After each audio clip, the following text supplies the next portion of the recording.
They don't give a fuck about men. They don't give a shit about the 18-year-old boy out there who can't get a girlfriend and is genuinely lonely, and the fucking sports star's fucking them all. I'm telling him what he has to do. I'm saying, listen, bro, of course the sports star's fucking them all. He's a G. You ain't shit. If you were a chick, would you choose you? Because I fucking wouldn't. So whose fault is that? The best thing about being a man is you get to build your character from the ground up.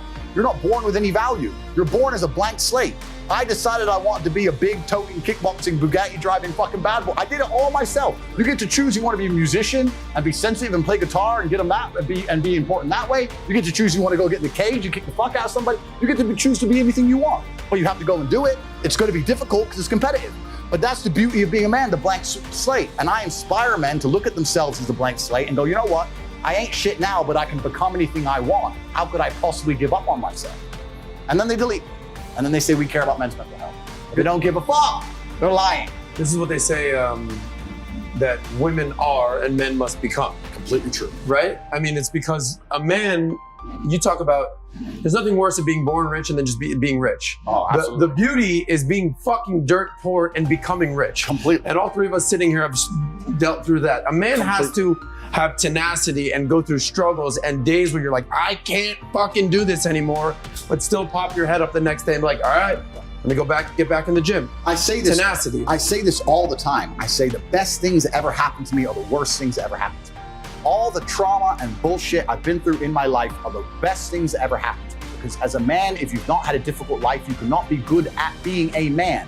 Being a good man and being good at being a man, they're two slightly different things. But to be good at being a man, you need to have been through so much shit that when the Matrix deletes your entire life from the internet and starts lying about you at mass, and people start doing protests wanting you fucking hung, and they're looking for your family members, and reporters start calling every ex-girlfriend you've ever had, trying to convince them and bribe them to lie, to come out and say you're something you're not. When they're genuinely out to put you in jail, that you can sit there and be focused and stoic enough to go, you know what? Okay, what's the chessboard? What's gonna happen?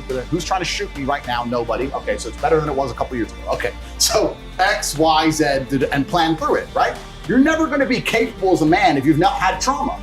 The best men ever have had trauma. If you call a police officer, you need a brave police officer. He ain't gonna be brave unless he's been through shit. Yeah. He's not gonna be brave unless he's been through shit. So we also, as a society, sit and look at men and go, we want, well, there's two kinds of society. The basic society, but the true society, the true women with a brain, they actually, I want a man who's strong, who's supportive, who's intelligent, who financially provides, etc. Then you're gonna want a man to some degree who's been through some shit. Yeah. And a man who's internalized it and used it as a weapon. And this is what I say to people. People email me their long lists of all the bad things that happened to them, and I reply, fantastic. You are so lucky. You have all the building blocks to become the exact kind of man you want to be. If none of this shit happened to you, when something else bad happens to you later, you wouldn't be able to deal with it. Fantastic. And he goes, no, but you know, this. He replied again with more excuses. Said, why are you making excuses? I just told you what happened to you is a good thing. You need to reframe your mind. Bad things happened to Batman. They killed his parents. Do you understand? That's why he's Batman. You've just told me you have the building blocks to become you might become top G when I retire. Fantastic. What are you complaining about? He goes, well, what do I do? I said, you need to work. Take all that trauma. If you're truly heartbroken, my friend, and we've all been there as men, if you're truly heartbroken, you can't sleep. That means you're gonna get in fantastic shape. You better hit the gym. You have nothing else to do. Stop watching YouTube. Stop emailing me. I want pictures of you in the gym. Get to fucking work. Heartbreak's a fantastic motivator, as is depression, as is sadness. Great. Look at what's pissing you off and make sure it never happens again. If you were jacked and rich as fuck, she probably wouldn't have left your ass. So get your shit together, right? So this is so important. Trauma is such an important part of being a man.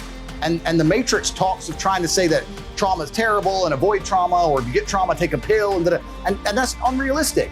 Trauma is going to happen to you, and you as a man need to internalize it, accept it, and weaponize it to become the best version of yourself you can be. And that requires mental strength and stoicism. It does not require, be more emotional. If you're more emotional, you're going to fall apart when shit happens.